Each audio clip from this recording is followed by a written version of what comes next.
Well, I think finally I'd like to talk about the overall role of ethics in the practice and bring out a point you made in your book having to do with trust, and a point you just brought up about the importance of building trust.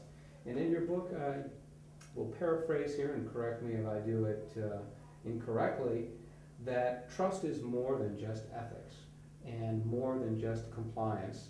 It's a whole set of communications efforts and tools that have to be employed. How do you think ultimately corporations can focus more in on building trust, and what are the main tools and activities they need to use in order to achieve it?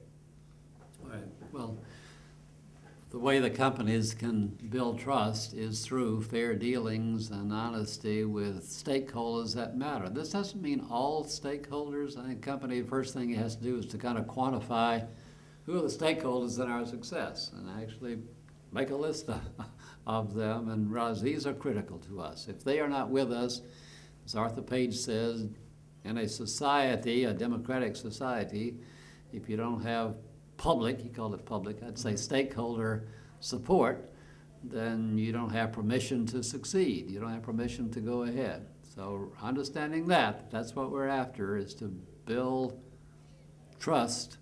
Then it starts with folks having confidence that we will come through with what we said we'd come through with. So it's honesty, expressing a commitment, and then proving it by coming through.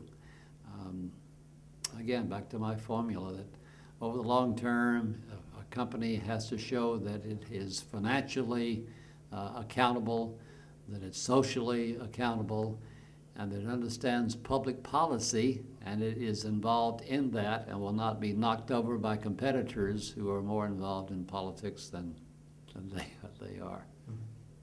And trust comes from that. That is, from delivery of what I thought you're going to give me. This was a deal. I, the stakeholder, the investor, the employee, the customer, the supplier. This is the deal I made with you, that I'll give you this, which you need, if you give me this, which I need. And the customer is always evaluating that. The stakeholder is always evaluating that.